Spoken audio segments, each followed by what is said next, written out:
Glória a Deus. Ai. Glória a Jesus. Alguém quer orar? Amém? Ô Pedro. Glória a Deus.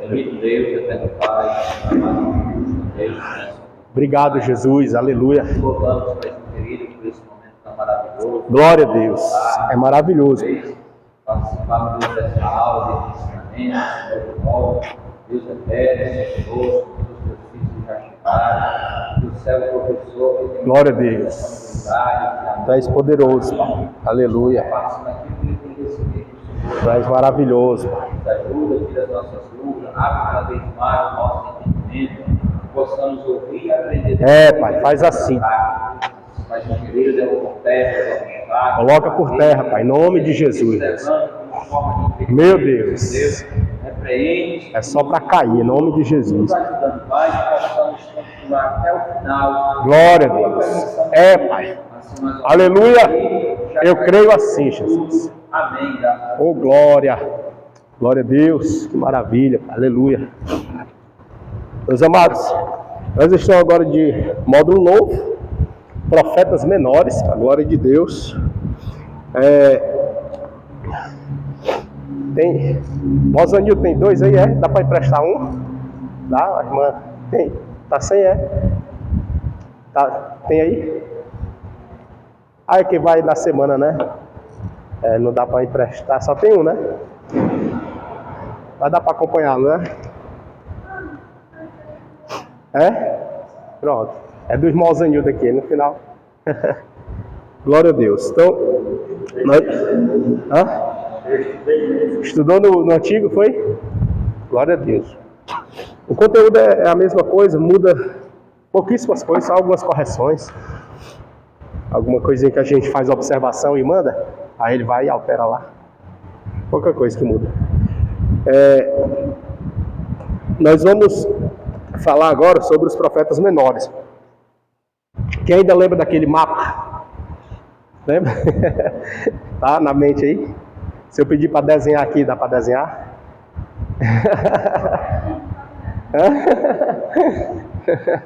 Tô brincando. Mas aquele mapa ainda vai vigorar, viu? Ainda existe. Nós ainda estamos ali ainda. É porque a gente está no Antigo Testamento, né? E o Novo Testamento também é ali, viu? Ali é o coração ali, né? Começa ali. Só vai sair dali nas cartas paulinas. As cartas paulinas é que aí sai. Aí vai mais para fora um pouquinho, mas até lá, oh, glória, aí, benção. Obrigado, viu, meu irmão? Deus abençoe, tá? Aí, até lá a gente vai estar nessa região. Então, grave bem, memorize, isso é muito bom, tá, irmãos? Eu falo isso porque foi um método que eu usei para que eu pudesse compreender. Eu compreendo pelo contexto histórico, assim, ó.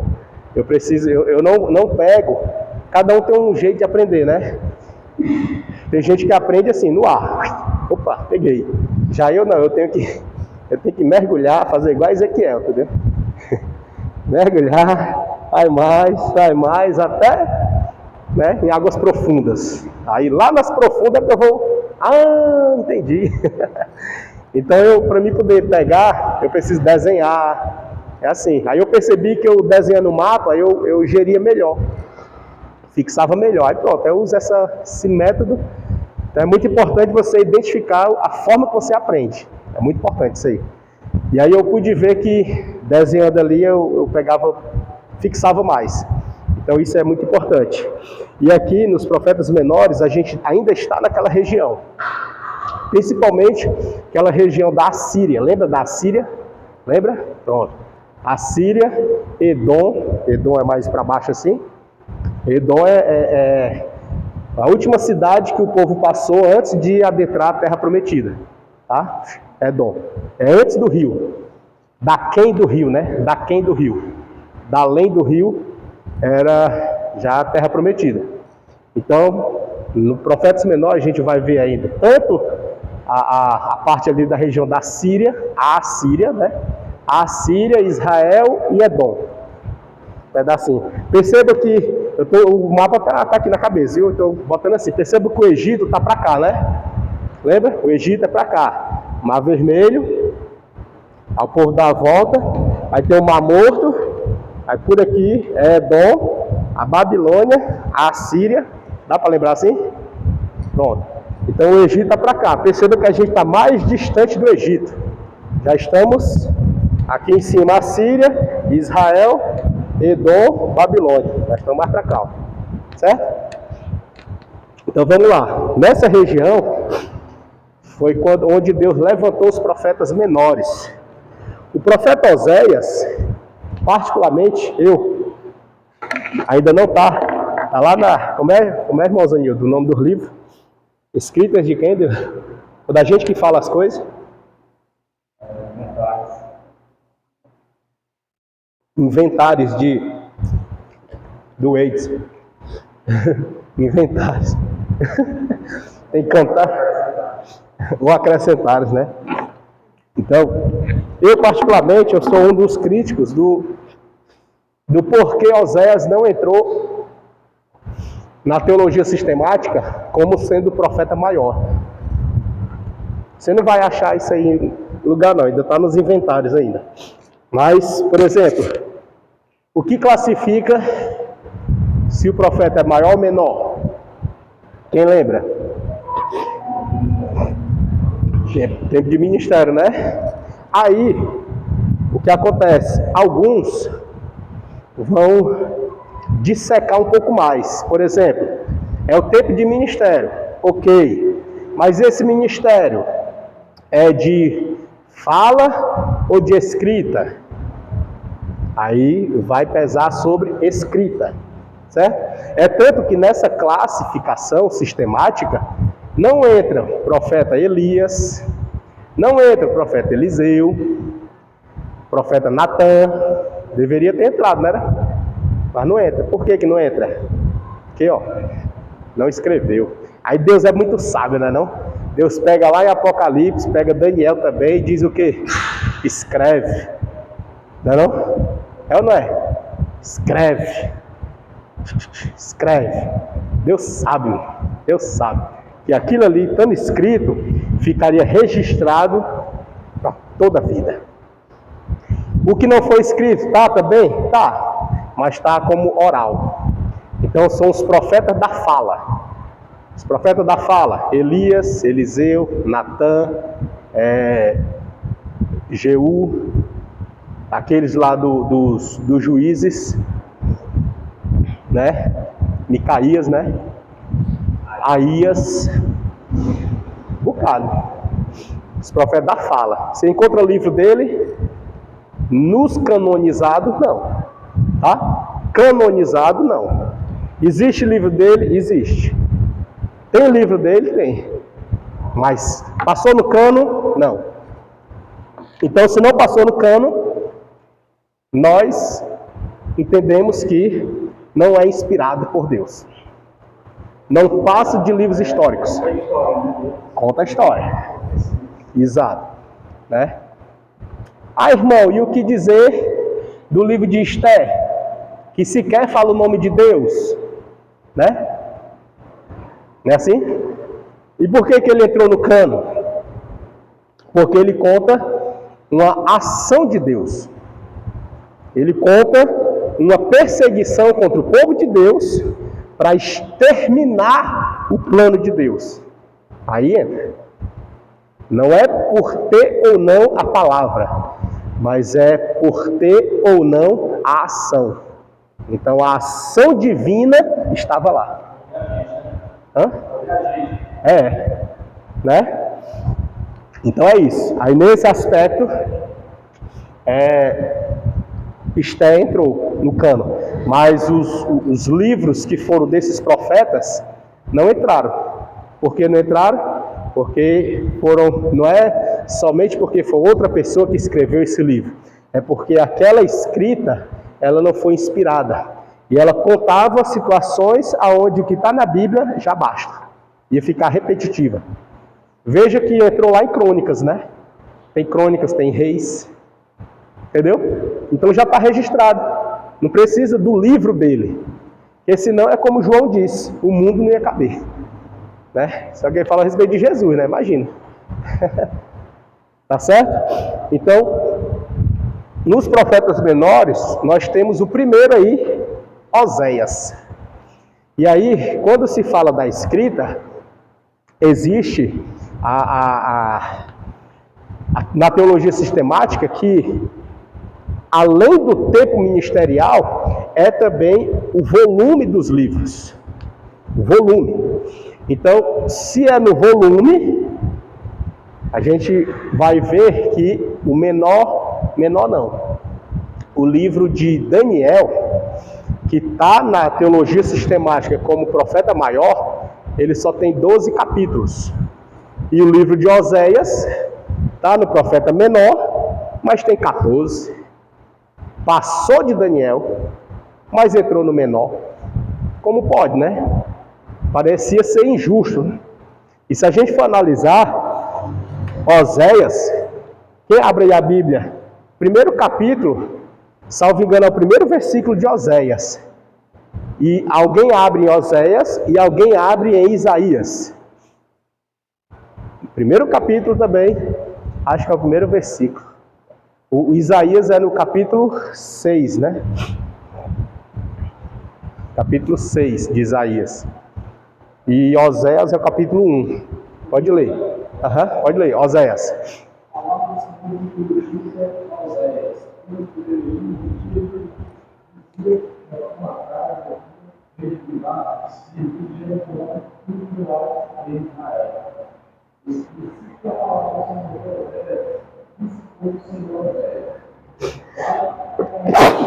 Ai. Só o 1 e o 2. Os reis que estavam lá, qual era? Na época de qual rei?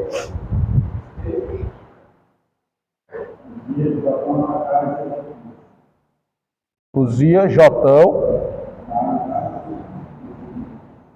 Ezequias.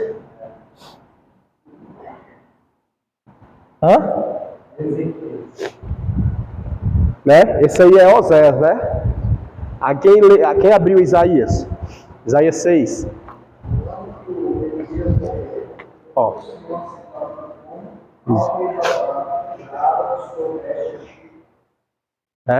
Rei Uzias.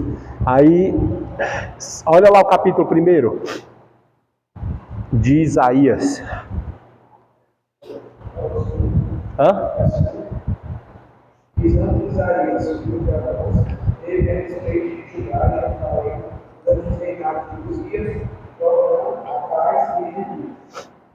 Bateu ou não bateu? Mesmo período.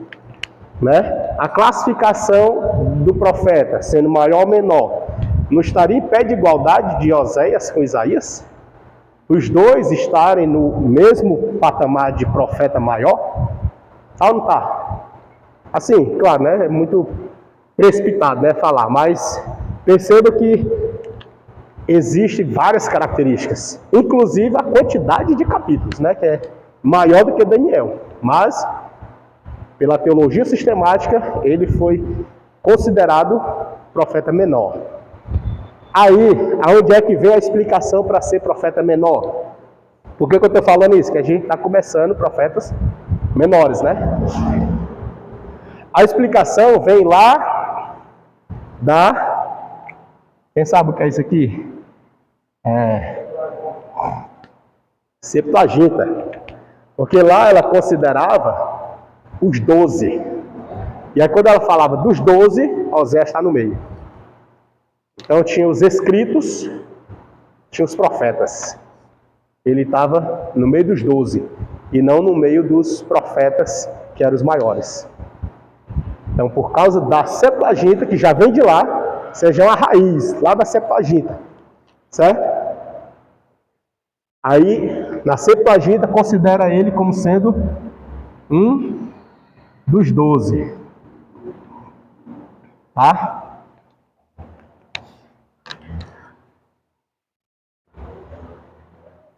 Só que a Septuaginta, ela é do período interbíblico. E o que aconteceu no período interbíblico? Deus não levantou profeta, né? Só que esses homens da Septuaginta eram homens bons, né? Os que escapou dali, né? Pessoas... Quem lembra o tanto? 72. O quê? Rabinos eruditos, né? Eruditos. Eram homens que Deus separou, né? Apesar dele não ter levantado o profeta, mas ele separou um povo que, tipo assim, não tinha se dobrado ainda, não tinha se encurvado. Então, aqui é só uma observação, tá, irmãos? Oséias poderia muito bem fazer parte do rol dos profetas maiores. Todavia, de acordo com a Septuaginta, ele está nos menores, tá? Só para os irmãos ficarem sabendo. Amém até aqui?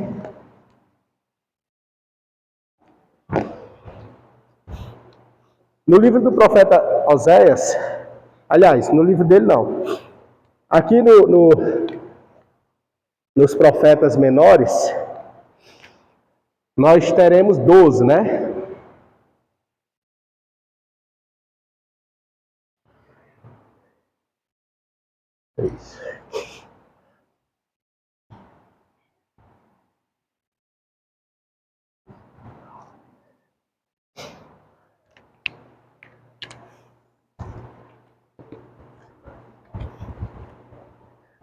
Vamos lá nos nomes deles.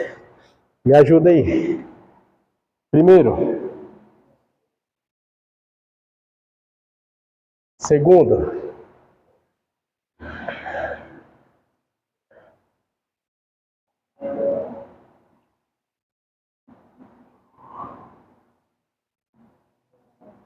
Joel.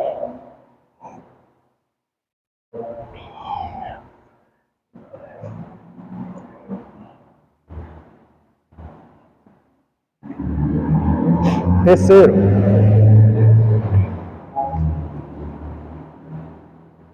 Amós.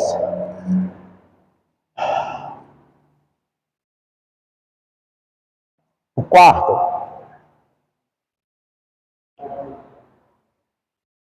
Obadias.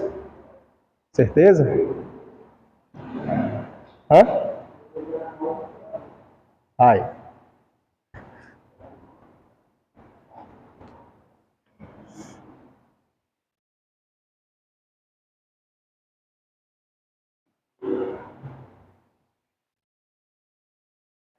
Quarto.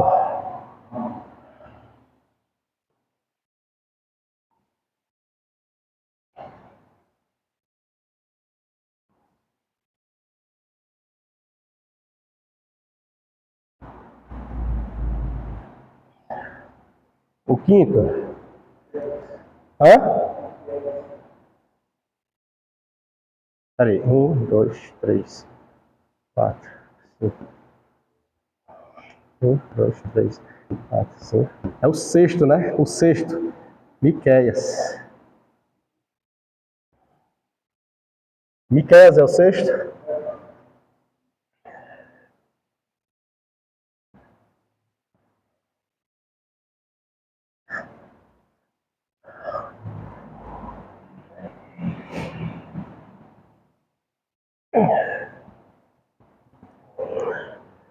O sétimo. Sofonias. Hã? Naum. Tô indo por vocês, viu? Hã? É quem? Naum.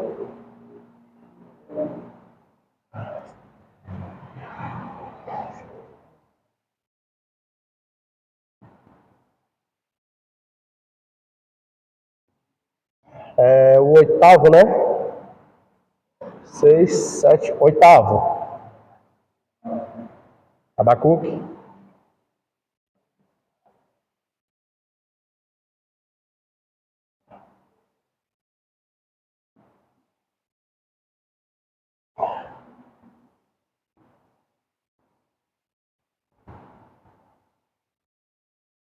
O nono. Quem?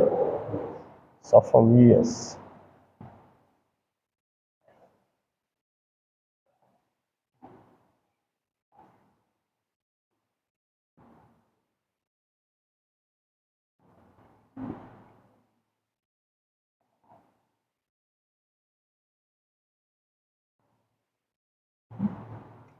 O décimo.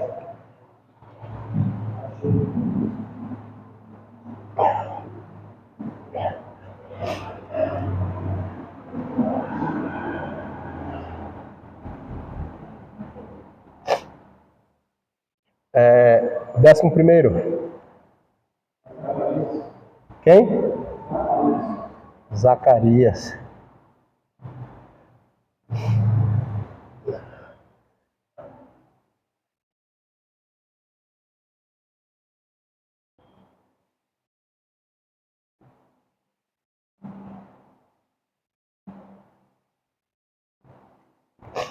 E o 12º, Malaquias.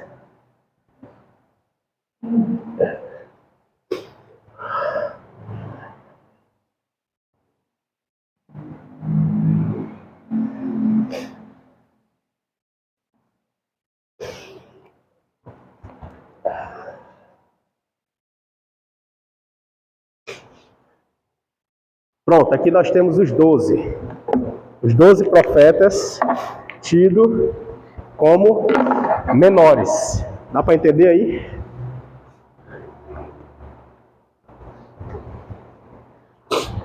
Tá meio esgarranchado, né?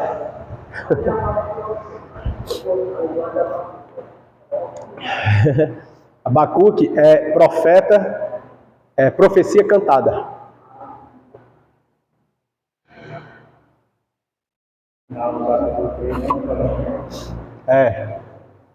E é bonito, né? É bonito. No 2 é oração, no 3 é um cântico. Acho bonita. Acredita, irmãos, contar aqui um segredo aqui meu. Eu mudei a minha forma de orar depois que eu li Abacuque 2. Aceitei a Jesus, aí orava, orando, mas quando eu cheguei a Abacuque 2, aí foi uma virada de chave a minha vida, né? Aí mudei. Eu percebia que eu orava errado. Aí, quando a gente chegar lá em Abacuque, eu falo, né? Senão a gente vai. São 12, para falar 12 em 5 aulas, é pedir a graça de Deus. Tá certo até aqui? Vamos tentar memorizar isso aqui, bora? No mínimo, né? A música, né? O mnemônico. Concurseiro. Mnemônico aí é... O mnemônico o pessoal gosta de fazer assim, né? As primeiras letras. Ou então as primeiras misturas, faz uma música aí, né?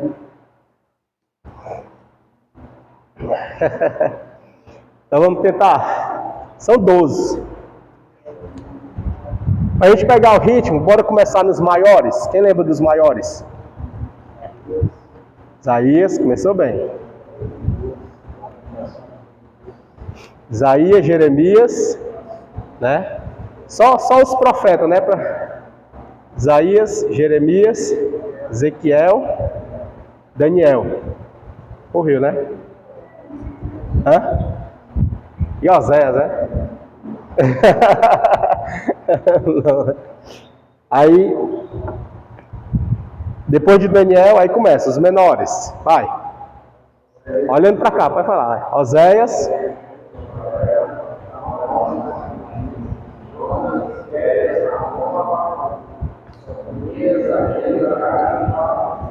Glória a Deus. Aí como é pouquinho, né? Agora tenta falar só 6. Só 6, sem olhar. 6 primeiros.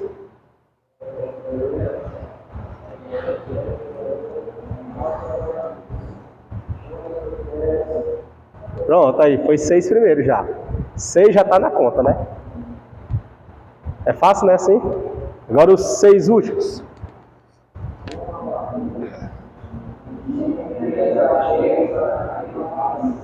Pronto. Aí, pegou. Tranquilo, né, assim? Cada um aqui, Deus tinha uma peculiaridade com ele. Com Oséias, aqui tá emendado. Vocês entenderam o que é isso aqui? Aí, rapaz, sabe até traduzir, é? Glória a Deus. Pronto.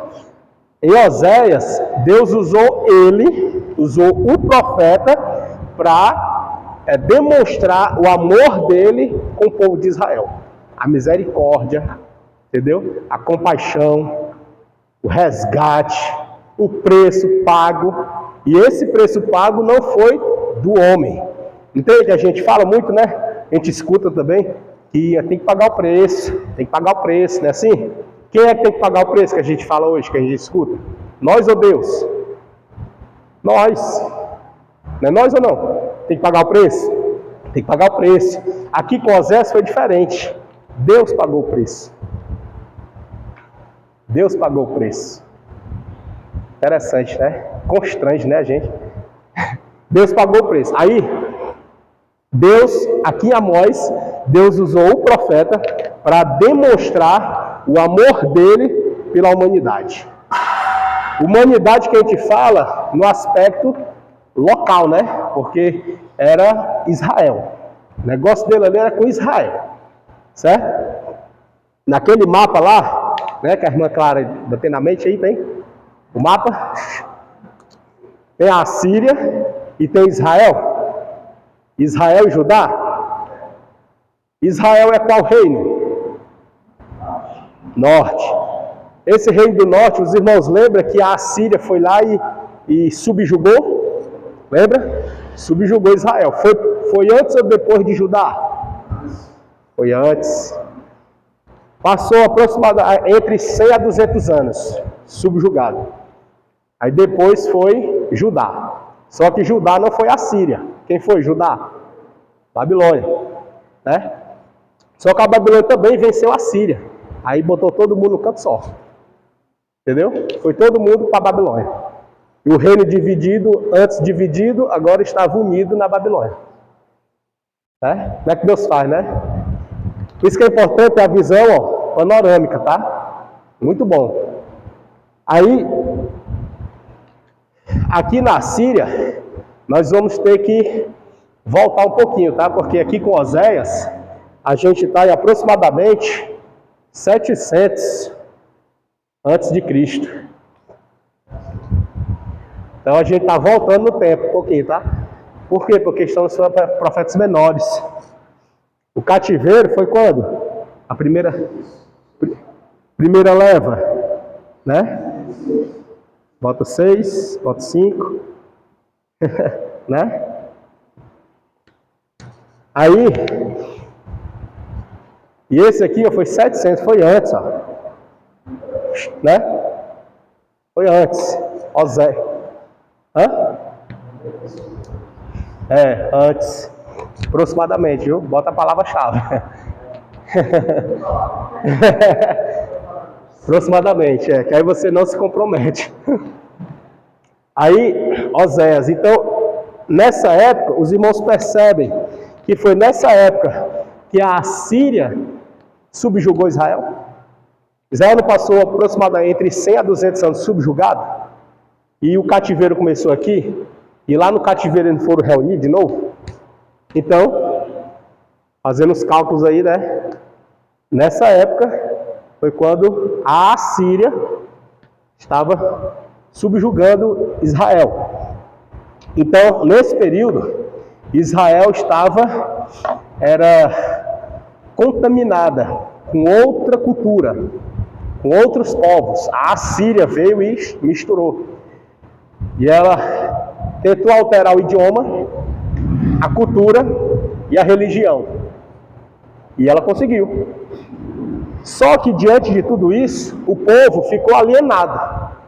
O povo de Israel estava alienado, distante de Deus, e começaram a aderir ao paganismo, começaram a adorar os deuses da Assíria, começaram a praticar a religião assírica. E nessa religião incutia o quê? Aquele deus chamado Moloque. Quem já ouviu falar? Moloque. Ele tinha, no ventre dele, era uma espécie de churrasqueira, uma fornalhazinha no ventre. E aí lá era jogado crianças, o primogênito homem. Se nascesse um primogênito, o primogênito homem da família tinha que jogar para lá. Era como se fosse uma oferta a Deus. Baseado em quem? Isaac. Só que lá no Isaac não se consumiu. Deus pediu para oferecer. Porém, Deus disse, não faça isso. Não foi? Deus interviu e enviou o cordeiro. Ali era só uma figura de linguagem para Deus mostrar para a humanidade a provisão dele. Deus estava mostrando ali para a humanidade o quê? Qual era a sentença da humanidade?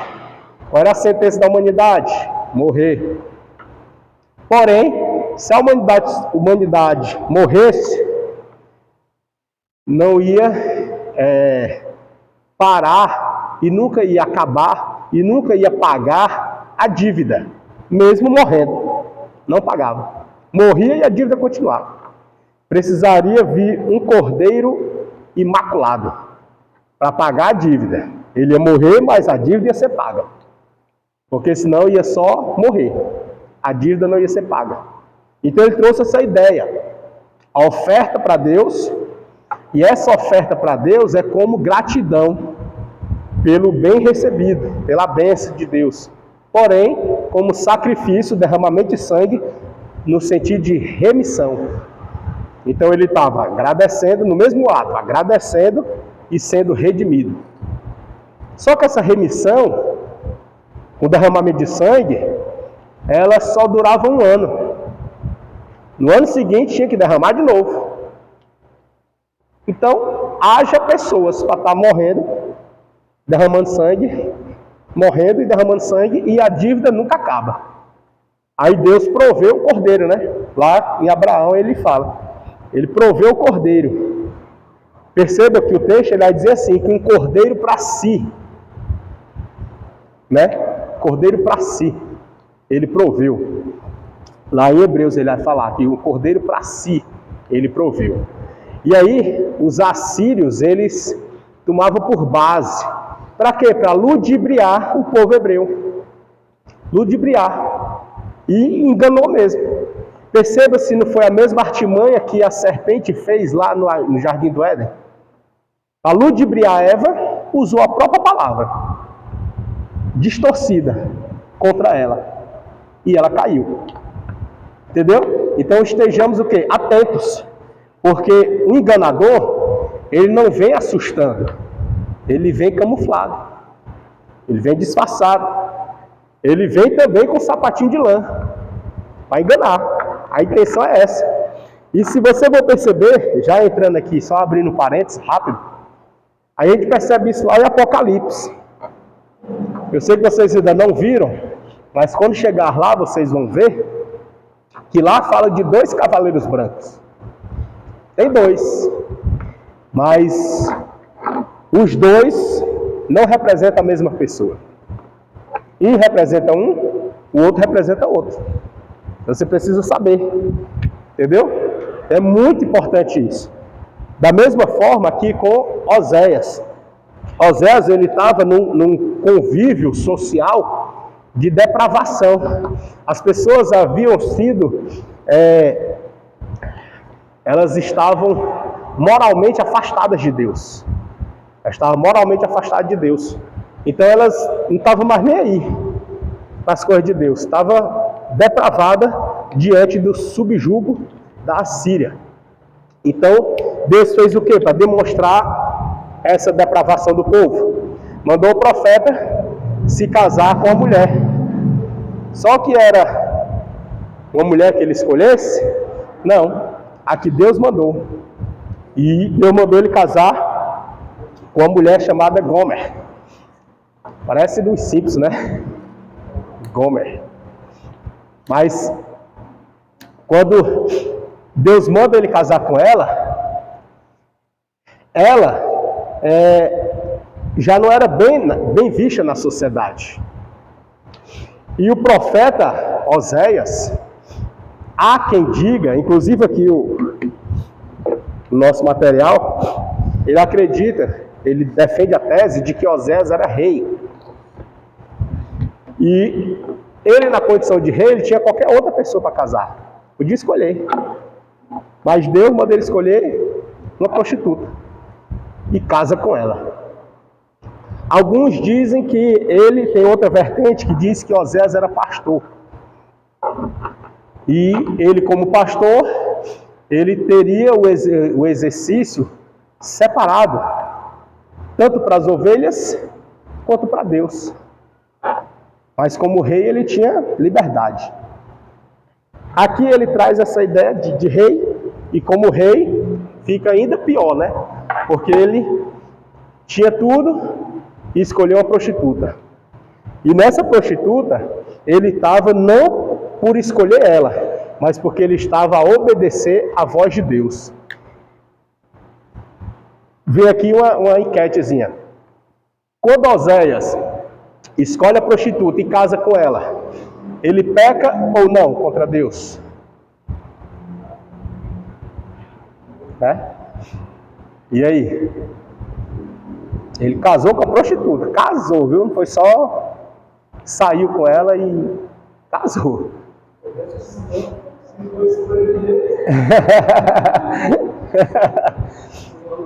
Você já viu aquele videozinho de um pastor? Faz tempo, isso aí é antigo. Antigo mesmo. Que esse pastor, ele disse que ele fez uma leitura da Bíblia. É um pastor que ele é pedreiro, nada com a classe, mas ele era pedreiro. Aí ele abriu a igreja na garagem de casa e começou a vir as pessoas, né? Aí ele tinha um casal, que era da igreja que ele abriu, e ele disse que Deus mandou adulterar com ela. A mulher do... Ele é errado, né? Era mulher adúltera. E ele estava dizendo adultera. Foi. Um acento agudo, rapaz. Fez a diferença. Adúltera, né? E ele estava enxergando assim o texto, ó. Adultera. Adultera é diferente de adúltera, né? Hã? O L, tem um L aqui. Adúltera. Obrigado, viu? Né? Há muita diferença, não vai? Mas ele acreditou, passou para a mulher, ela ficou convencida, passou para o marido aceitou e tá. Concebeu, Aí ele fez igualzinho, né? Por isso que eu lembrei, que ele fez igualzinho, os irmãos fizeram assim, rapaz, se foi Deus, foi Deus, era mais, né? Eu estou criticando não, estou só fazendo uma observação, né? Que às vezes a gente incorre em situações que a gente tem certeza que foi Deus. A dele não tinha dúvida, né? Ele nem queria. Ele nem queria. Entendeu? Mas é isso, só para a gente entender. Então, ele casou com a prostituta. Ouviu a voz de Deus. Isso aí ele foi pela do homem, né? Coisa que se o casal fosse consultar o próprio texto, poderia ter percebido, né? Mas não consultou assim, olhou. Foi induzido ao erro, né?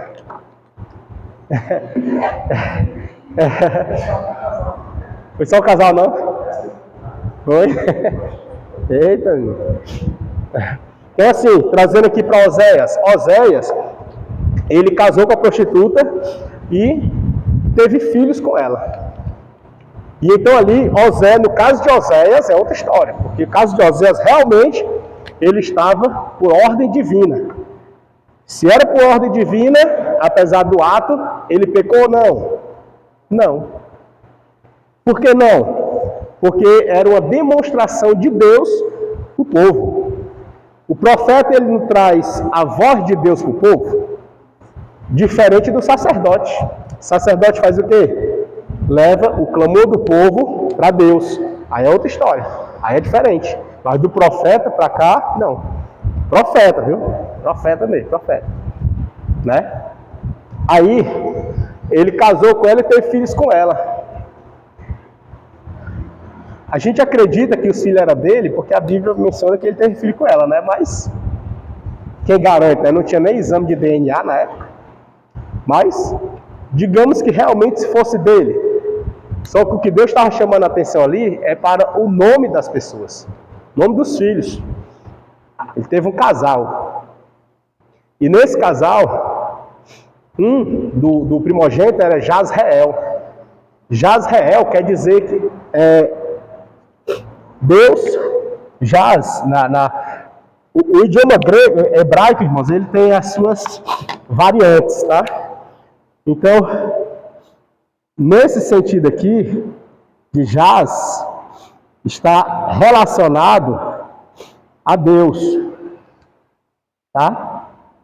E Reel está relacionado a separar ou semear, certo? Então Deus estava falando com ele pelo casamento com a prostituta Gomer e com os filhos. Ele está dizendo que Deus estava separando. Só que essa separação era o quê? É Deus falando para o povo, dizendo assim, ó, vocês estão separados de mim. Estão separados. E nessa separação vocês estão se prostituindo. Não que Oséias estivesse prostituindo, mas a mulher dele. A mulher dele já era prostituta? Não era? Já era prostituta. Só que ela era da casa de Israel. Então, pela lei judaica, pela tradição, Oséias não estava pecando por dois motivos. Por ser ordem divina e por casar com alguém que é da casa de Israel. Então ele está bem tranquilo. Agora ela já era prostituta, estava se prostituindo de forma dupla. Prostituindo no corpo e prostituindo na fé. Porque ela estava nas religiões pagãs da Assíria. Tinha abandonado, não só ela, a nação inteira tinha abandonado a religião judaica. Tinha abandonado os preceitos de Deus, os mandamentos de Deus. Eles tinham abandonado as orientações de Deus. Como eles tinham abandonado, eles estavam se prostituindo. O que é a prostituição para Deus? Da gente ver lá no Decálogo. Para não se prostituir. O que é essa prostituição? É adorar outros deuses. É ter alguém como Deus no lugar do Deus Supremo. Isso é a prostituição para Deus, né? Esse sentido de prostituição ser na questão da idolatria não isenta a prostituição do corpo. Por quê? Veja bem, o nosso corpo, ele, apesar de ser matéria, mas ele é templo e morada de quem? Pronto. Então, a partir do momento que nós temos uma aliança com Deus, e Deus permite a gente fazer uma aliança com outra pessoa.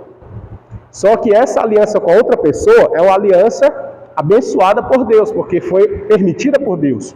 Mas dessa pessoa para outra, já não é mais aliança. É fora da aliança. Se é fora da aliança, ela vai ser também uma prostituição.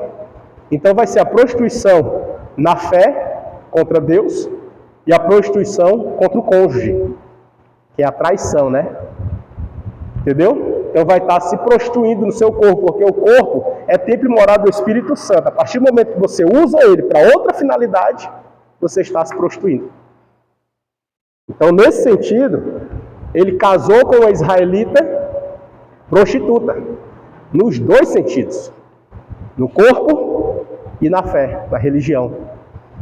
E como ela já era prostituta, mas era da casa de Israel, Deus usa o profeta para casar com ela mesmo assim e demonstrar para o povo o escândalo que o povo viu. O povo viu o profeta casar com a prostituta, o povo ficou assim, ó.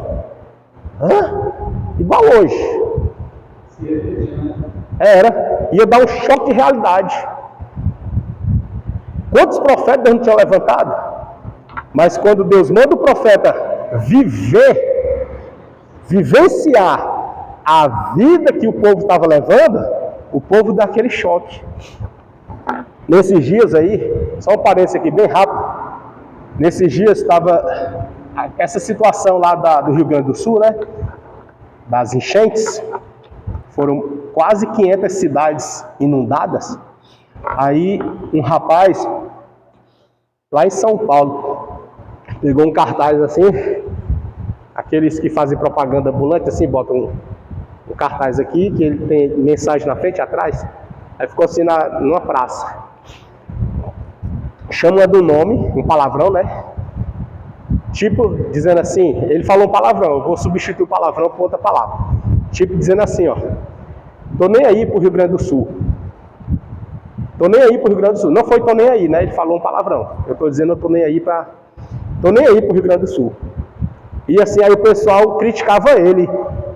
Tem vergonha, tu tá ficando doido, não sei o que, criticava ele, ia pra cima dele, alguns queriam agredir ele. Um jovem ia passando, cercaram ele aqui, ficaram empurrando ele, tem vergonha, não sei o que. Aí, ele, no outro dia, mudou a placa. Botou assim, ajude o Rio Grande do Sul. Aí tava lá, com a bolsinha, né, esperando as ajudas. Ajude o Rio Grande do Sul. As pessoas passavam, desviavam dele e seguia. Ninguém parava, ninguém ajudava em nada. Aí ele estava fazendo o quê? Ele estava entregando a mensagem da psicologia reversa. É o quê? À medida que você não ajuda, que você se desvia assim, vira as costas, é como se você estivesse dizendo, tô nem aí. Entendeu? À medida que você, aí trazendo aqui para nós, eu vejo essas coisas e trago o nosso contexto. Trazendo aqui para nós, à medida que a gente vê a obra de Deus, ou a nossa vida com Deus, cada vez mais distante do que Deus quer, é como se a gente estivesse dizendo para Ele, tô nem aí. Tô nem aí para a obra de Deus. Tô nem aí para as coisas de Deus. Tô nem aí para a casa de Deus. Tô nem aí para a minha vida com Deus. Tô nem aí, entendeu? É como se estivesse falando, à medida que você vira as costas, à medida que você é omisso. Porque pecar não é só fazer, é não fazer. Entendeu? Se está no seu alcance para fazer e você não faz, você também está pecando. É o pecado da omissão. E é tão verdadeiro que até o nosso Código Penal, aqui o concurseiro vai dizer o ano dele, né? Código Penal que é antigo, ó, 1941. Antigão, né? Não? 1941 vai já fazer 100 anos. Código Penal. E o Código de Processo Penal 1943. É antigo, né? Antigo. Aí, mas nele está previsto, sabe o quê? O crime da omissão. Omitir-se de salvar alguém, de ajudar alguém, também é crime. Legal, né? É Deus, né não? É Deus, ó, equilibrando. Deus está controlando tudo. Deus está no controle de tudo. De tudo. Deus está no controle. Aí, Deus levanta o profeta para casar com a prostituta. Para quê? Para mostrar para o povo o choque de realidade. Vai dizer assim, olha, vocês viraram as costas para mim. E estão se relacionando com outros deuses. Estão se prostituindo com outros deuses. Só que o povo estava nem aí. Tinha outro profeta que ia para lá também ajudar Oséias. Enquanto Oséias estava envolvido para demonstrar o relacionamento do povo com Deus e contra Deus, Deus levantou outro profeta para ir para lá também ajudar ele. Quem é o outro profeta? Esse aqui, ó. Amós. Amós vai para lá, pregar lá também. Para botar o povo aonde? No prumo. Nos eixos, como a gente fala, né? Né? Aqui, meus irmãos, Oséias, ele era um profeta do reino do norte. Profeta de Israel. Amós, ele é nascido no reino do sul. Quem é o reino do sul? Judá. Porém, o ministério profético dele era lá no reino do norte, em Israel. No mesmo tempo. Enquanto Oséias estava lá casado com a prostituta, tendo filhos com a prostituta, Amós estava lá botando o povo no prumo. É Deus ou não é Deus cuidando? Purina, não? E uma coisa que a gente aprende aqui é que Deus sempre, ele fala na linguagem que o povo entenda. Sempre. Deus nunca, jamais vai falar na linguagem que você não entenda.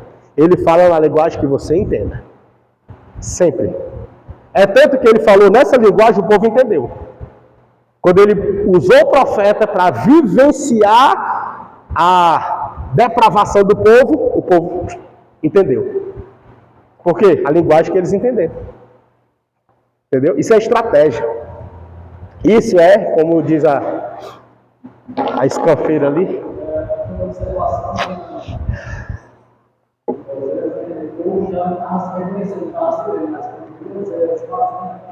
Exatamente. Refletiram. Tipo assim, ó, reflexo da minha vida, né?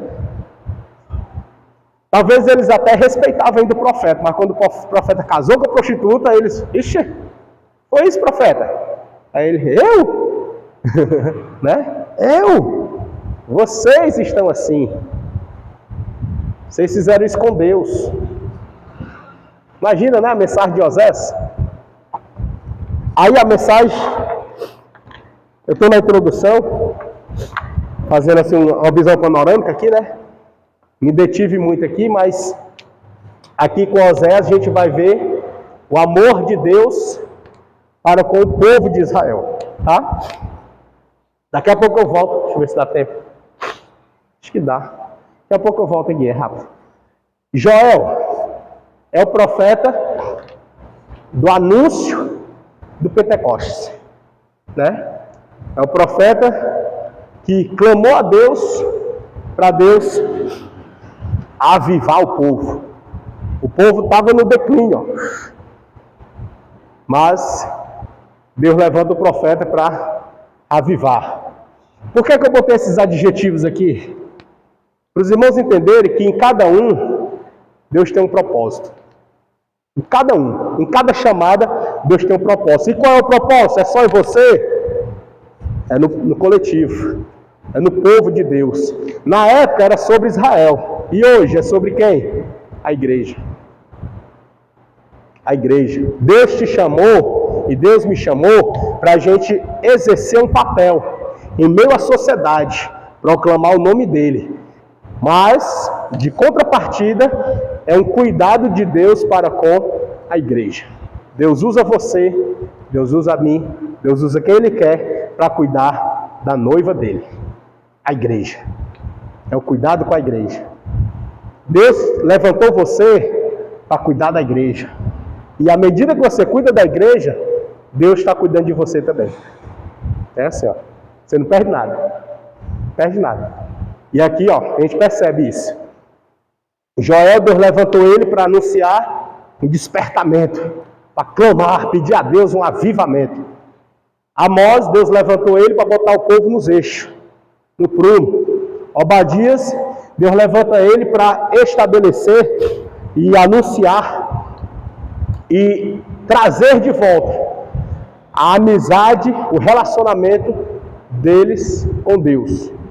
Porque o povo já não tinha mais relacionamento com Deus. Ele estava com o mundo, mas não estava com Deus. Aí Deus levanta Obadias para puxar de volta. Né? Intimidade, né? Deus está puxando. Por quê, irmãos? É assim, Deus, ele é um Deus que se relaciona. A gente percebe isso lá no primeiro. Lá em Gênesis. O que está lá em Gênesis? Deus e Adão. Que Deus descia toda tarde. Era todo domingo? Era toda quinta? Toda tarde. Ou seja, todo dia, né? Todo dia Deus descia, todo dia. Aí você percebe, ó, Deus é ou não é um Deus de relacionamento? É, de relacionamento. Deus se relaciona. E Ele sente falta disso, Ele quer isso. Ele quer esse relacionamento, porque nós somos, irmãos, além de sermos uma obra-prima das mãos de Deus, os únicos da face da terra que somos compostos por sermos tricotômicos, espírito, alma e corpo, como diz Eclesiastes, espírito, alma e corpo. Então, nós somos os únicos que Deus olha, Ele olha assim para nós e se alegra. Mas quando Ele vê em nós, na pessoa de Jesus Cristo, Ele se alegra. É uma alegria para Deus olhar para nós. Ainda que nós estejamos em uma situação depravada. Mas Deus se alegra em nós, quando Ele olha para nós pelo viés de Jesus Cristo. Ou seja, se nós estivermos em Cristo, Deus vai olhar para nós e vai se alegrar. Vai dizer, este é meu filho amado, que eu tenho prazer. Entendeu? Mas se a gente não tiver em Cristo, já é fora, aí, meu amigo, tem uma coisa de Deus olhando para você. E não é o amor dele, não. É a ira. A ira dele. E é pesado. Horrenda coisa é cair nas mãos do Senhor. Aí no caso aqui, Jonas é um profeta tido na sistemática como internacional. Né? Profeta Jonas. Apesar dele ser conhecido como fujão, mas ele tem umas qualidades. Ele tinha discernimento. Ele sabia antes de acontecer. Ele sabia o que já ia, o efeito da profecia. Ele sabia quando Deus falou para ele ir para Nínive, ele já sabia que se ele fosse, Deus ia usar ele para pregar, e através dessa mensagem o povo ia se arrepender. Aí ele diz, vou nada. A pessoa, você ser chamado para pregar numa cruzada, né? E aí nessa cruzada você sabe que lá é num bairro que só tem o que não presta. E esses que não prestam é alguém que fez um mal a alguém da sua família. E você sabe que essa pessoa está lá. Hoje a pessoa não iria com medo. Mas o Jonas, ele tem a qualidade. Qual? Ele já sabia que ele indo e pregando, aquele camarada ia se converter. Hã?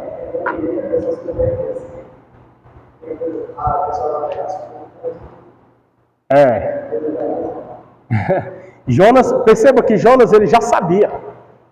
Ele já sabia que ele tentou de todas as formas não ir. Por quê? Porque ele tinha certeza que na pregação dele, Deus ia usar e o povo ia se arrepender. É tremendo, não? Eu não tenho essa convicção toda.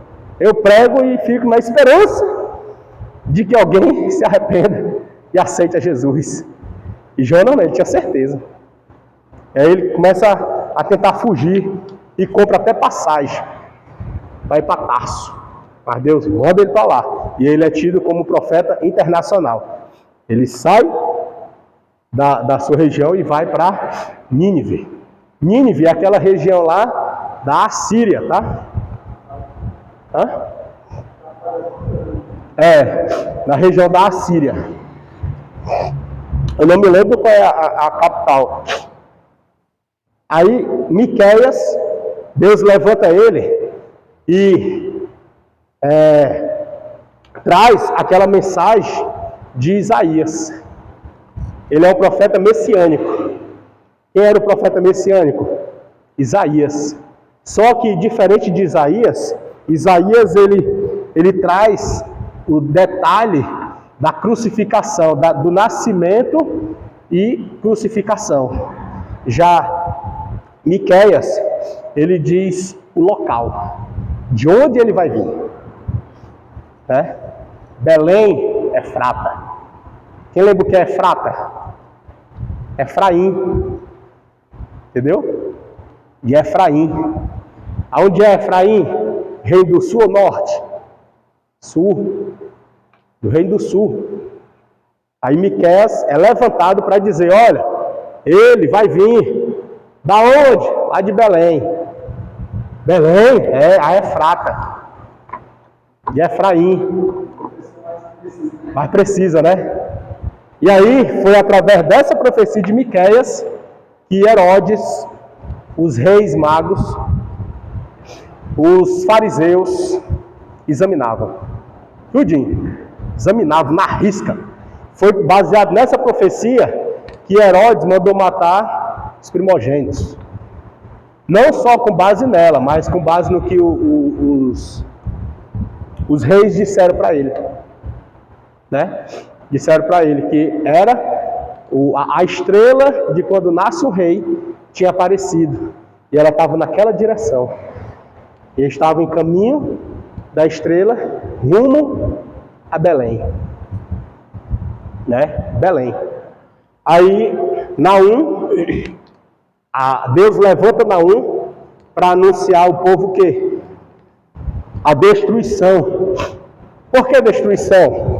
Porque Deus já estava vendo, assim como ele falou também com Oséias, Deus também disse para Oséias, e falou aqui com Naum, que ele ia parar de falar. Ele ia parar de levantar, porque o povo estava cada vez mais envolvido nas coisas mundanas da sua época. Aí Deus levanta Abacuque. Abacuque traz uma profecia cantada. Primeiro ele ora, faz uma oração muito linda, e depois ele canta aquilo que a gente mais conhece, né? Abacuque 3, 17, 18. Né? Tem até louvores. Ainda que a figueira não floresça, quem lembra? Né? Aí, ali é um cântico, e ele canta. Todavia, eu me alegrarei no Senhor. O povo estava na destruição. E ele estava vendo a seca, estava vendo as coisas cada vez mais piores. Mas ele diz, ainda que tudo isso aconteça, mas eu me alegrarei no Senhor e exaltarei no Deus da minha salvação. Aí Deus levanta Sofonias. Sofonias traz uma mensagem em meio à tribulação, porém uma mensagem apocalíptica. Tribulação e redenção. Vindoura. Aí traz Ageu. Ageu é onde o povo, com essas mensagens, o povo tenta se voltar para Deus e reconstrói o templo. O povo estava mais preocupado com as suas casas, com a sua vida pessoal, do que com as coisas de Deus. Estava mais preocupado com o seu futuro terreno, do que o futuro eterno, do que a vida eterna. E aí, Deus levanta Ageu, ele ergue o templo, reconstrói o templo, mas, junto a isso, ele traz o juízo divino. Que juízo é esse? É que, diante do templo, o povo agora estão vendo o renascentismo de Deus. A reconstrução do templo é como se fosse, voltou à glória. Lembra lá? Quando levaram a arca, né? Aí foi-se a glória. Aqui com o templo é como se tivesse voltado a glória. Porque eles se refugiavam no templo. Eles tinham o templo como sendo um local de proteção. Eu estando no templo, eu estou guardado por Deus. Não é muito diferente de hoje não, né? A gente não tem também essa mentalidade, né? Se eu estou na igreja, eu estou guardado. Se eu estou indo para a igreja, nada de mal vai me acontecer, porque eu estou indo para a casa do Senhor. A gente não tem essa mentalidade, não? Não tem? Isso aí, ó, o povo também tinha. E quando o templo foi reerguido, ora, eles ficaram lá. Estavam lá. Porque para eles lá estavam guardados, protegidos. Só que eles estavam num tempo, num período de declínio. Era tipo assim, escape, salve-se quem puder, né? Porque se fosse olhar para a sociedade, ele não ia ter força não, tinha que ser individual, tinha que buscar Deus com força mesmo, querer determinar e ir em frente. Não é muito diferente de hoje, né? Aí vem Zacarias, trazendo também a mensagem apocalíptica. Vocês percebem que de Miqueias para cá, ó, tem muita mensagem apocalíptica, messiânico.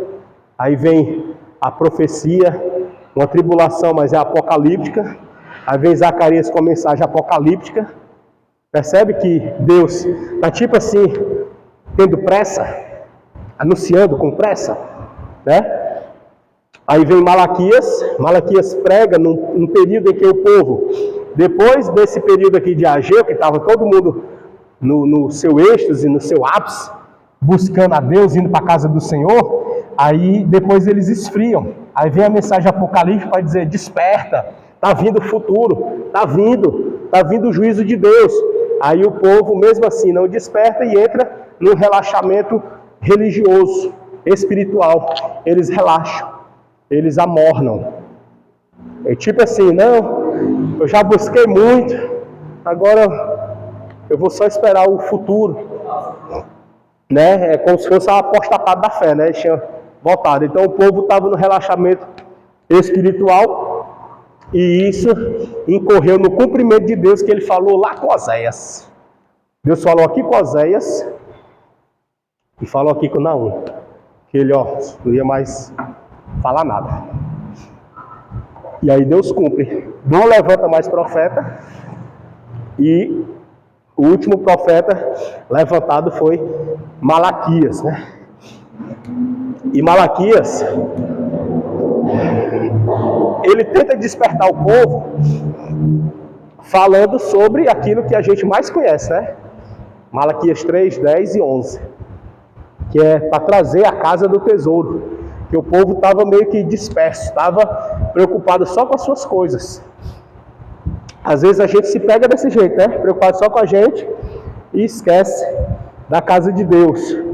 E enquanto que a casa de Deus, que hoje em dia é até criticada, porque alguns dizem assim que a casa de Deus não é a parede, a casa de Deus é meu corpo. Amém. Pois se é seu corpo, então faça-o estar em pleno exercício para Deus. E aí, como se a gente for olhar nesse aspecto de que a casa de Deus é o meu corpo, a gente vai vai incorrer no pecado do egocentrismo.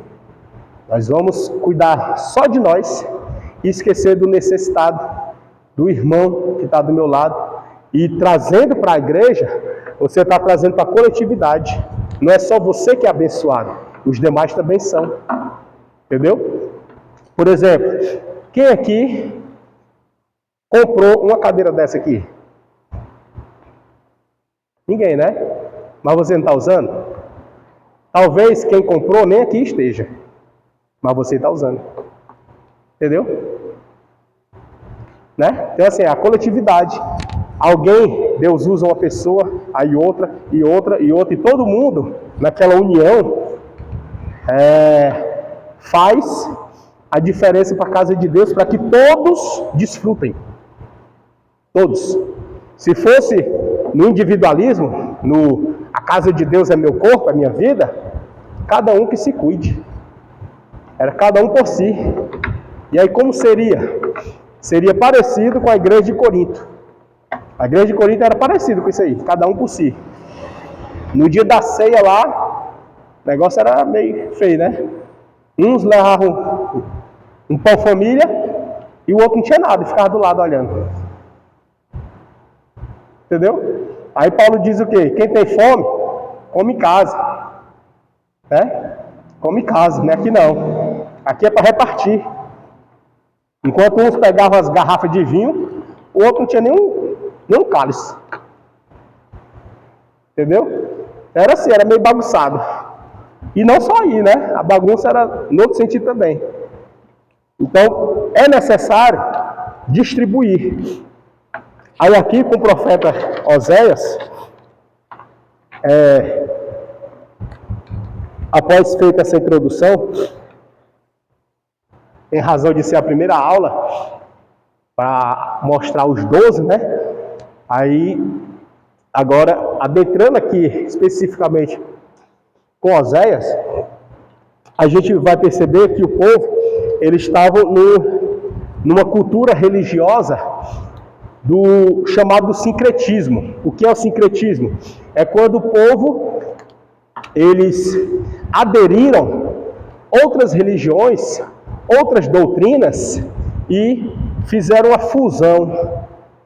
Por exemplo, algumas práticas que tem numa igreja, que ele gosta de uma coisa e outra não, ele pega o que ele gosta e traz para cá. Outras práticas que tem outra religião, que ele gosta de uma coisa e outra não, ele pega o que gosta e traz para cá. Aí mistura. Isso é uma fusão religiosa. Essa fusão religiosa chama-se, na teologia, de sincretismo. Quando você junta as duas religiões. E hoje em dia, irmãos, acontece muito no nosso meio. Muito. Inclusive, salvo engano, foi até o irmão Luiz Carlos que falou. Ele disse que tem um irmão que estava na igreja, Tempo Central, Assembleia de Deus, e viu outro irmão na rua. E aí quando foi cumprimentar ele, da paz do Senhor, aí ele disse que estava afastado. Ele disse assim, não, peraí, eu estou vendo aqui uma luz, não sei o quê. Aí dizendo assim, que é isso, irmão? O que foi que houve? Não, agora eu estou livre, eu estou na Umbanda. Aí, a cara eu era um bandista dentro da igreja e não sabia. Aí o irmão começou a investigar e perguntar, e ele disse, não, os rituais da igreja, as coisas da igreja, a festividade da igreja, tudo ali é um bandista. E ele começou a falar. Então assim, a gente começa a perceber que ou a pessoa está alienada, ou ela não entendeu certo o sentido de adoração. Que aí compara. Então você precisa ter muito cuidado para não comparar as coisas que é de Deus com aquilo que não é de Deus. Por isso que eu não me canso de falar que Deus ele me cobra também, para a gente pedir a Deus o dom do discernimento. É muito importante, irmão. Muito importante mesmo, ao extremo. Para a gente não incorrer no pecado. Tanto de gostar das coisas do mundo, que não agrada a Deus, e a gente achar que está agradando, quanto para a gente distinguir o que é Deus, e o que foi Deus, e o que não foi. Porque se a gente pegar uma coisa que foi Deus, e dizer que não foi, que foi outro ser, a gente comete um pecado chamado, sabe de quê? De blasfêmia. Pecado de blasfêmia é esse, é atribuir a outrem aquilo que não é dele. É aquilo que foi Deus, e você diz que foi o diabo. Entendeu? Que é da carne. Isso aí é da carne. Cuidado. Porque se realmente for da carne, ok. Você discerniu bem. Mas se aquilo que você diz que é da carne, ou que é do diabo, e foi Deus, você cometeu o pecado da blasfêmia. E é perigoso. Né? Porque é um dos pecados, assim, muito sério lá na Bíblia, né? Principalmente lá em Provérbios, ele vai tratar o pecado da blasfêmia como sendo muito sério. E não só esse, muitos outros.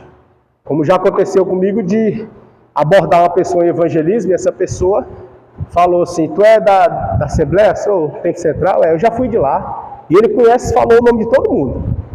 Dos pastores e tudo, dirigente. Já fui de lá já. Hoje eu sou judeu. Judeu? Né?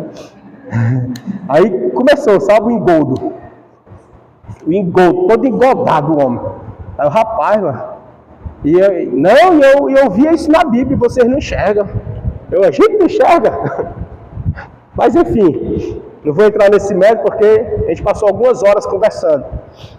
E aí, chegou um irmão, na verdade a minha conversa com ele já foi depois de outro, que tinha um irmão lá conversando com ele, eu cheguei, aí quando eu cheguei o assunto puxou pro meu lado e o irmão foi-se embora. Até hoje esse irmão, inclusive ele veio pro culto aqui, aí ele me abraça e agradece, irmão, obrigado que o senhor foi enviado por Deus para me socorrer dali. Aí o rapaz, não precisa ficar assim não. Até hoje ele veio pro culto dos guerreiros de Sião e me abraçou ali fora, dizendo, irmão, obrigado. Mas enfim, aí o povo de Israel, eles estavam nesse sincretismo. E esse sincretismo, irmãos, que é essa fusão, ela vem pelo pensamento, tá? E quando ela chega, ela entra e ganha espaço na sua mente se você não tiver base bíblica. Por isso que é muito importante ter a base bíblica. O povo lá com Oséias, eles estavam desviados. Tão desviado de tal modo que eles precisaram ver Oséias casar com a prostituta para poder enxergar o erro que estava. Então eles estavam muito desviados, e aí eles estavam achando que servir a Moloque, sacrificar as crianças, botar no fogo, tudo isso era normal. Era bíblico, inclusive. Só que não era. É um risco muito grande. Aí a gente vai ver aqui no tema, né? Que o tema de Oséias é o julgamento divino e o amor redentor de Deus. Por que o amor redentor? Porque depois que ele casa com ela e tem filhos, ela o abandona e ela vai se prostituir, né? E aí a gente percebe que Oséias precisou pagar um preço por ela. Oséias precisou resgatá-la, comprar de volta. E Deus que mandou, vai lá e compra de volta. Compra ela de volta, traz de volta para cá. Ordem de Deus.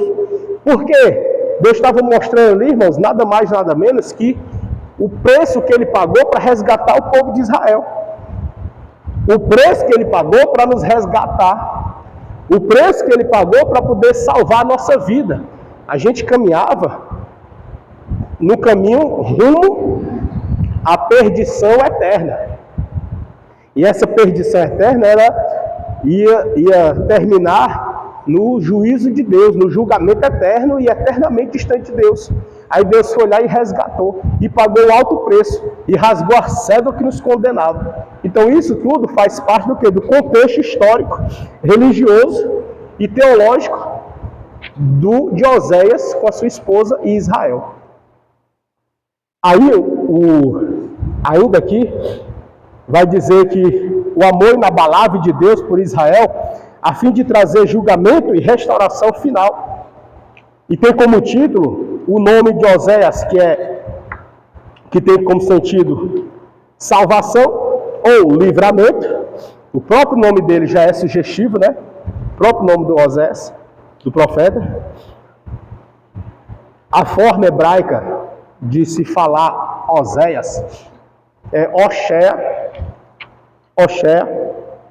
que é derivada de Yeshua, que pode ser também usado como Josué, e alguns, na sua interpolação, pode ser aplicado para Jesus. Assim como Josué também, na interpolação, pode ser aplicado como Jesus. Tanto Josué quanto Oséias podem ser aplicados como Jesus, ou Yeshua, né? A data, a gente já falou aqui, né? Aproximadamente entre 715 e 710 a.C. Outros afirmam 740 aproximadamente. Durante os reinados de 4 reis, que a gente já falou, reis de Judá, né? Uzias, Ezequias. E também aqui Jeroboão II, que foi lá de Israel. Naquele livro, no material dos profetas maiores, tem lá um gráficozinho, a linha do tempo, né? Nessa linha do tempo tem lá dizendo os reis de cada de cada reinado, do norte e do sul, os reis e os profetas, né? Aí nele lá, você vai ver Oséias como rei, lá. E vai ver um Oséias como profeta. Alguns confundem e dizem que aquele rei que está lá é o mesmo profeta. Outros dizem, não, o rei era um, o profeta era outro. Mas, para quem acredita que o Oséias aqui era o rei, ele foi o último rei de Israel. Né? O último de Israel, para terminar. Terminou o rei de Israel, o Oséias. O Oséias profeta, naquela linha do tempo, está como sendo o último também. Todavia, tiveram outros profetas contemporâneos com ele.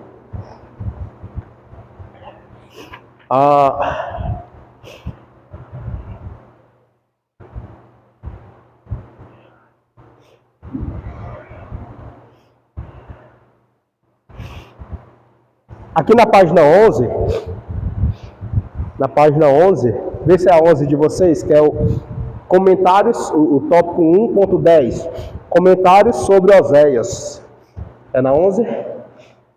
Pronto, comentários sobre Oséias. Aí tem a formação do profeta. Oséias 1, do 1 ao 3 e 5.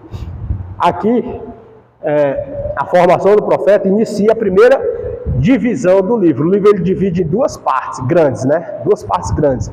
A primeira é a sua vida familiar, que é o casamento, os filhos, prostituição, né?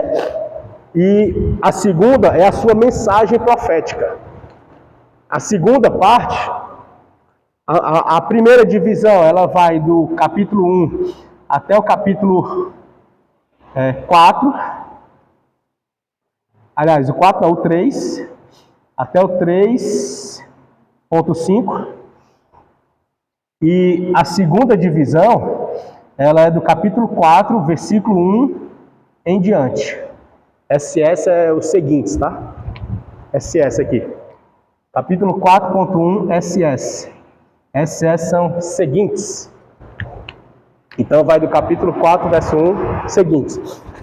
É a segunda divisão. Na sua vida doméstica ou familiar, revela a tragédia doméstica da carreira do Oséias. Sua esposa, apesar de tão amada por seu marido, tornou-se infiel a ele e recebeu outros amores. Parece mesmo que alguns dos filhos que ela deu à luz não pertenciam ao profeta. Aquilo que eu falei aqui agora há pouco, né? Não pertencia ao profeta. Mas o amor do profeta persistiu e eventualmente conquistou-a de volta ao seu coração e lar. Ele a redimiu da abismal profundeza moral na qual ela havia caído. Não admira que Oséias tenha sido chamado de o profeta de coração entristecido, mas Deus havia ordenado essa penosa experiência para servir de meio de revelação de seu amor a seu povo infiel, Israel. Deus escondeu um evangelho no coração dos sofrimentos de Oséias. Então Deus usou o profeta para manifestar o seu poder. Aqui na página número 13, no ponto 1.6, o amor divino e o amor humano, que encerra essa primeira divisão, ele traz o seguinte: o mandamento ama uma mulher, que Deus mandou, né? Ama uma mulher. Deve significar a mesma mulher, sua esposa. Ou seja, Oséias não casou de novo, só casou com ela. Tá? Divorciou e Deus mandou reatar. Né? Aí toma base para muita gente, que, principalmente em palestras de casais e tudo, na questão de separação, né? Que Deus ele odeia o divórcio, né? Ele não gosta do divórcio. E aí ele separa e Deus manda reatar. E por traição, né? Traição. Prostituição. Ao profeta, sua esposa Gomer, ao profeta é ordenado não só que receba de volta sua mulher, mas que continue a amá-la. Desafio, né? Não só receber de volta, mas continuar a amá-la. Vamos mudar isso aqui para a relação de Deus com Israel e de Deus com a gente, né? Imagine nós somos essa prostituta aqui. Estamos nessa condição aqui, né? Digamos assim. Eu vou dizer nós somos, claro que isso aqui é uma hipérbole, né? Porque nós não somos. E principalmente que nós estamos na condição de igreja, né? Então assim, mas na condição de pecadoras, ou pecador, nós somos esse, no qual traímos Jesus, traímos a aliança com Deus. Quando a gente peca, a gente está traindo Deus, está tornando inválido o sacrifício que Ele fez lá na cruz por nós, resultando a nada. Ele pagou o preço e rasgou a cédula. Quando a gente peca, a gente está fazendo nova dívida, entendeu? Então, Deus, Ele nos recebe de volta quando a gente se arrepende, confessa e deixa. Ele recebe de volta. E quando Ele recebe de volta, Ele continua nos amando. Percebe? Glória a Deus, né? Só que aí a gente peca de novo. E outro dia de novo. E mais outra vez. E às vezes o mesmo pecado. Imagina aí. Aí você chega diante de Deus, no altar ou em casa, dobra o joelho e diz: Senhor, me perdoa. E Ele perdoa. E aí você às vezes, nem você se perdoa, mas Ele lhe perdoa. E Ele torna a lhe amar de novo. Né? E ama. É incrível, né? Tem igual não. Amar de novo. Aí o texto aqui vai dizer assim, que não obstante a queda de Israel, Deus continua a amá-la. Alguns eruditos, entretanto, consideram os capítulos 1º e 3º como relatos paralelos do mesmo acontecimento na 3ª e na 4ª pessoa, respectivamente. Mas isso parece improvável pelo fato de que a comparação com Israel, Oséias 4,15, que está essa comparação, sugere que Gomer não era adúltera quando Oséias a desposou, e não há qualquer indicação de havê-la resgatado do mercado de escravos. Em Oséias 1,3, amada de seu amigo, que era tida, né? Melhor é a aplicação de dizer que de seu companheiro, isto é, seu marido. Essa tradução do termo rea, que ele vai trazer essa variação do hebraico, o rea, essa tradução, que tem apoio em Jeremias 3,20, é mais compatível com o que se segue, ainda que adúltera. Ou seja, não é aquele termo lá que a gente botou, não é que adultera, é ainda que adúltera. É o termo do rea, do termo hebraico. Ainda que adúltera, ou seja, ainda que ela seja uma pessoa adúltera, ainda que ela seja. O amor de seu marido agrava seu crime. Os bolos de uvas, em hebraico, esse termo eu não sei falar, eram usados nos sacrifícios pagãos. Aí, o segundo ponto e o ato de Oséias com ela é que eu a comprei. O ponto difícil é saber por qual motivo Oséias teve de comprar sua esposa de volta. De todas as conjecturas, a mais plausível é que ela o havia abandonado e havia sido degradada à posição de escrava concubina de algum outro homem. A total indignidade de Gomer intensifica a misericórdia que lhe foi mostrada. um apropriado emblema do amor de Deus para com seu povo. O preço que Oséias comprou ela de volta é de 15 peças de prata. Isso seria juntamente com o presumível valor de um homer de meio cevada. O preço de um escravo, que encontra-se lá em Êxodo. O preço do escravo é o preço que ele pagou por ela.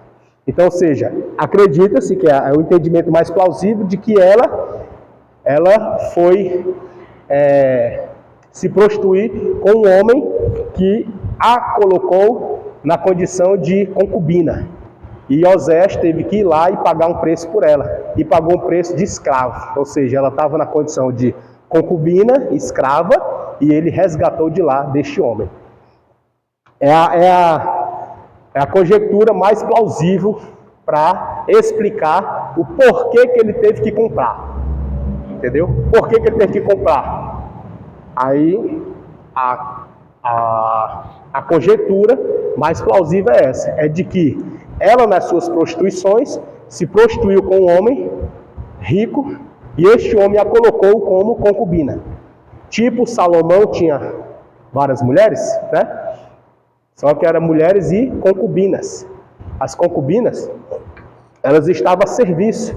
Era como se fossem as escravas. Estava lá a serviço.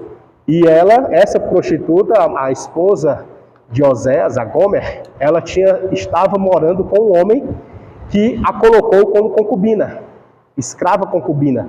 Então, como ela estava nessa condição, ela não era a principal mulher desse homem, ela estava na condição de escrava concubina, Oséias foi lá e ofereceu um preço por ela. Deixa eu levar ela de volta, eu pago por ela. Quanto tu quer? E aí ele cobrou 15 ciclos de prata, né? Que é o que lá em Êxodo, essa medida é um homer, que é o preço de um escravo. Então acredita que ela estava na condição de escravo. Trazendo a aplicação para Israel, mostra a real situação depravada de Israel. Israel estava como? Escravo. Nas mãos de quem? Da Assíria. Não era? E Deus foi lá e pagou o preço e resgatou. E trazendo para a igreja, mesma coisa. Nós estávamos entregues aos delitos e pecados. E Jesus foi lá e resgatou. Entende? Percebe que a Bíblia, ela faz comunicação uma coisa com a outra, né? Ela se comunica. A Bíblia, por si só. Perceba que a gente está falando de Oséias, aproximadamente aí 700, 710, 715 aí, antes de Cristo, né? Mas ela reflete a vida do povo antes de Cristo, a vida do povo lá no interbíblico, a vida do povo com Cristo, a vida do povo depois de Cristo e a nossa vida,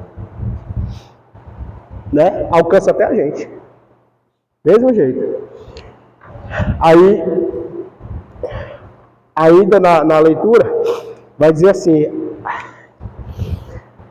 na frase, nem serás de outro homem, a palavra traduzida como outro, não sendo encontrada no texto hebraico, é superflua, aliás, supérflua. Pela palavra homem se entende seu marido, e isso explica naturalmente a segunda cláusula do versículo, que de outro modo seria difícil se entender. O significado do versículo é que, por causa dos abusos anteriores, como punição, Gomer é privada, por algum tempo, até mesmo dos usos legítimos de seus instintos naturais. Isso encontra sua aplicação natural no castigo que sobreveio a Israel, ao ser privado durante o período do exílio de suas instituições civis e religiosas, tanto as legítimas como as falsas. Então ela era como se fosse em um cativeiro. Estava privada da sua habitualidade. Aí foi a condição na qual ele foi lá e resgatou, né? E isso aqui, como a gente já falou, mostrou aqui, né? é antes do cativeiro, antes do exílio. Tá certo? O tempo estourou.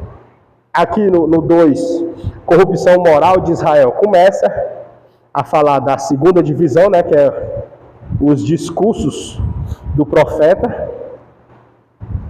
né, que antes era da relação familiar, o outro é o discurso, mas aí eu gostaria que os irmãos estudassem em casa, meditassem, refletissem e fizessem as suas observações para que trouxessem os apontamentos.